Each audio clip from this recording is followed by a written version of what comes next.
देश में जनगणना का वक्त जैसे जैसे नजदीक आ रहा है, वैसे वैसे आदिवासियों के अलग धर्म कोड की मांग और इस पर बहस तेज होती जा रही है। कांग्रेस के आदिवासी नेताओं ने भी ये मुद्दा जोर शोर से उठाया है और छत्तीसगढ़ के आदिवासी नेता भी मानते हैं कि जनजाति समाज की बेहतरी के लिए अलग धर्म कोड होना ही चाहिए।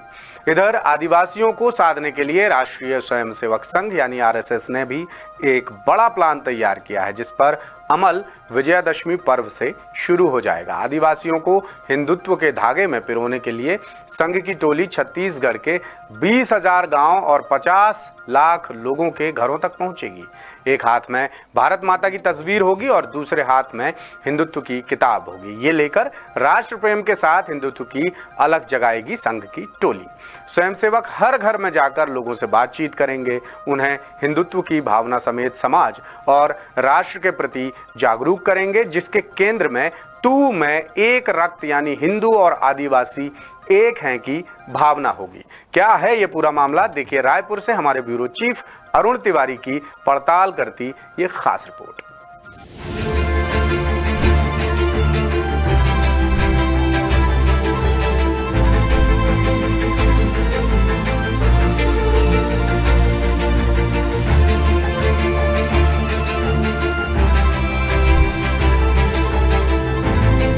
आजकल देश भर में आदिवासियों पर जमकर सियासत हो रही है और 32% आदिवासी आबादी वाले छत्तीसगढ़ में इसका शोर कुछ ज्यादा ही है।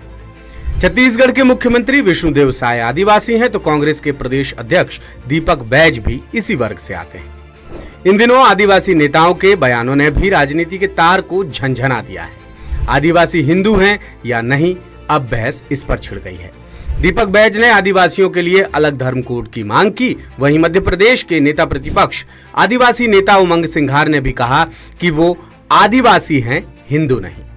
इन बयानों से साफ जाहिर है कि ये नेता आदिवासियों को लेकर अलग राजनीति कर रहे हैं। इसी धुंध को साफ करने का बीड़ा अब राष्ट्रीय स्वयंसेवक संघ यानी आरएसएस ने उठाया है। आरएसएस अनुषांगिक संगठन जनजाति परिषद एकलव्य को आदर्श मानता है। उसका ध्येय वाक्य है कि तू मैं एक रक्त, यानी आदिवासी और हिंदू एक ही खून है। आदिवासियों को यही समझाने के लिए आरएसएस विजयादशमी मिशन शुरू करने वाला है। देश में होने जा रही जनगणना के समय एक मुद्दा बहुत जोर से उठा है। यह मुद्दा है धर्म कोड का।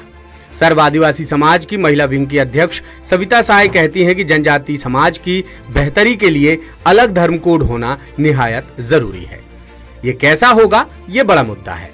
हिंदुओं से अलग होगा या फिर हिंदुओं में भी एक अलग कोड बनाया जाए जो आदिवासी वर्ग के लिए हो, इस पर चर्चा की जा सकती है। लेकिन अगर जैन और पारसी समाज के लिए अलग धर्म कोड हो सकता है तो फिर आदिवासियों के लिए क्यों नहीं हो सकता। सविता कहती हैं कि अलग धर्म कोड से आदिवासियों का धर्मांतरण रुकेगा, उन पर ज्यादा फोकस होगा और ये आदिवासियों की बेहतरी के लिए जरूरी भी है। इसी तरह बड़े आदिवासी नेता और पूर्व केंद्रीय मंत्री अरविंद नेताम कहते हैं कि आदिवासियों की पहचान बनाए रखने के लिए अलग धर्म कोड होना ही चाहिए।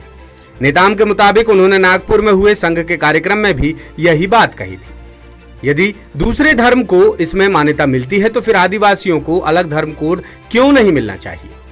नेताम ये भी कहते हैं कि धर्म कोड से बहुत ज्यादा बदलाव हो या ना हो, लेकिन जनजाति वर्ग की आइडेंटिटी बनी रहेगी, नहीं तो इस वर्ग की पहचान भी खत्म हो जाएगी। अब सवाल यह है कि आखिर ये अलग धर्म कोड है क्या।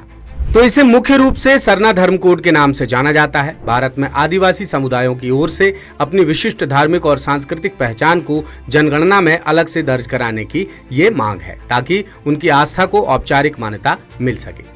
ये धर्म कोड प्रकृति की पूजा करने वाले आदिवासी समुदायों की पहचान को सही ढंग से दर्शाने के लिए है, जो मौजूदा हिंदू, मुस्लिम, ईसाई, सिख, बौद्ध और जैन धर्मों के कॉलम में फिट नहीं बैठते।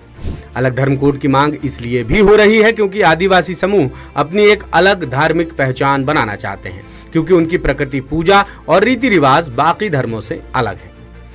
वर्तमान में जनगणना में आदिवासी समुदाय के लिए कोई अलग से कॉलम नहीं है।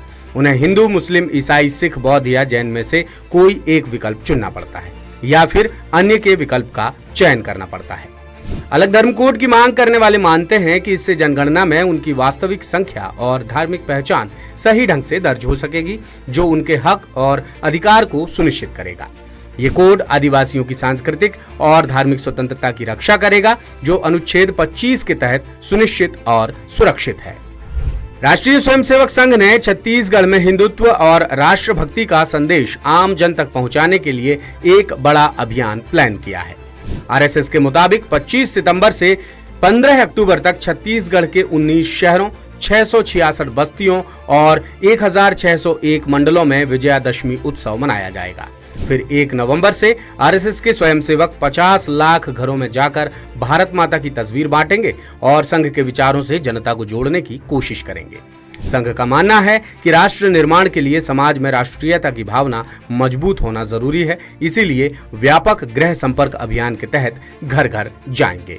अब एक और पहलू पर नजर डालें तो छत्तीसगढ़ में सत्ता की चाबी माने जाने वाली आदिवासी सीटों पर बीजेपी ने इस बार पिछले चुनाव के मुकाबले बेहतर प्रदर्शन किया है। बीजेपी ने 29 में से 17 आदिवासी सीटों पर जीत हासिल की है।